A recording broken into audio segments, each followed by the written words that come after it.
Thanks for linking in to the Bigfoot Evidence Breaking News Network. I'm Reverend Jeff, host of the Squatcher Sounds podcast and Bigfoot commentator. Joining me is Sean Evidence, editor-in-chief at BigfootEvidence.blogspot.com, as well as the grand poobah of Team Taser, wildlife biologist, TV star, and all-around badass, Michael Merchant, and the king of everything Parabreakdown, the man with all the answers, Phil Poling. Hello, gentlemen. Hey, what's up, Jeff? Hey, what's up? Phil, are you with us there, Phil? Oh, are we on? Yes, we're on. Now, today we're talking about... Good morning, Reverend Jeff. Now, today we're talking about the newest Skunk Ape video released from the swamps of Florida by MoPower08. Phil Poling from Breakdown put this breakdown up on the video early this morning. And as well, Michael Merchant has put his feelings into video as well. So, Sean, you were the first one to break the story. What are your thoughts on the Myakka video? You know, it's a really, really interesting footage. There's multiple witnesses, which is something you don't really normally see. And they're all looking. The one lady has a telephoto lens attached to a camera. Someone's got to get a hold of that lady. Okay, she has something.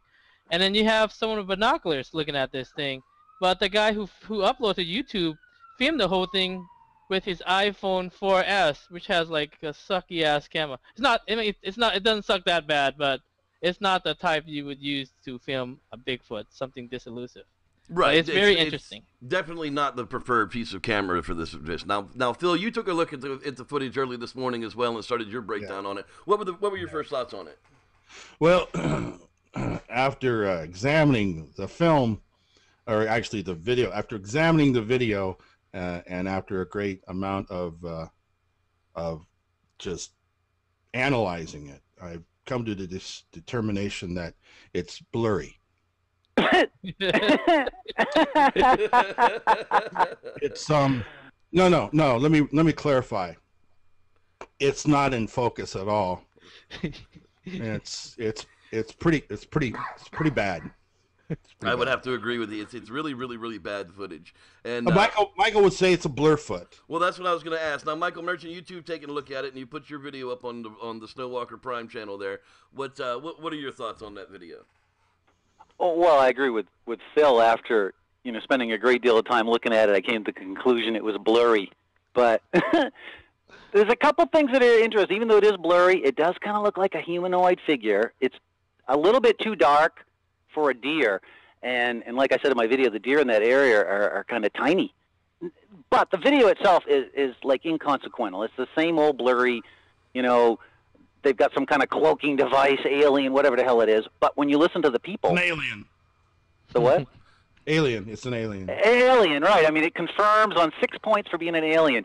But oh my gosh, I don't think I've ever seen a video where you've had 6, 8 people viewing something and you're getting their reaction on audio. And I spent a very long time in Florida, and I can tell you, an 80-pound whitetail in Florida is a big deer. And 8 people are not stopping on the side of the road to stare at a whitetail unless it's been like mangled and picked up by a skunk ape over his shoulder and is marching into the woods with it. So I doubt seriously that 8 people stopped on the side of the road to stare at whitetail deer.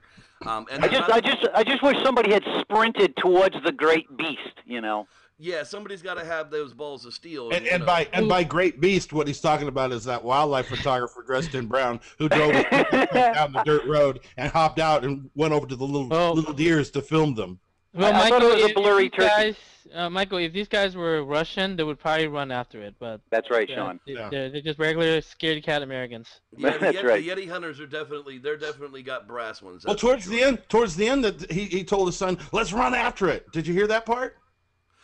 I did not hear that part at the end of it. Yeah, he just, should we go after it? Should we run after it like that?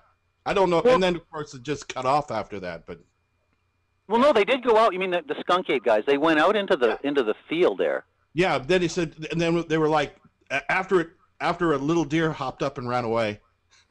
They were saying, we should run after it. We should run after it. Here's another thing that's interesting. I mean, if it was, maybe it is a wildlife photographer. That would be a good, bet for a guy in a ghillie suit. But I don't know. What's that? It would be funny as hell.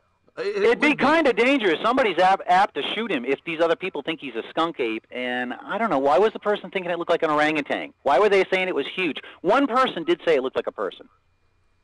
Well, that becomes the question. Is it a man in a suit or is it a skunk cape? Gentlemen, I want to thank you very much for joining us. You know, it very well could be an elk. It could be a bear. It could be a turkey, as Michael likes to say. But I do want to thank you for tuning in. For Sean Evidence of BigfootEvidence.blogspot.com and Phil Poling of YouTube.com/parabreakdown, as well as Michael Merchant of YouTube.com/SnowwalkerPrime, I'm Reverend Jeff, and may the Squatch be with you.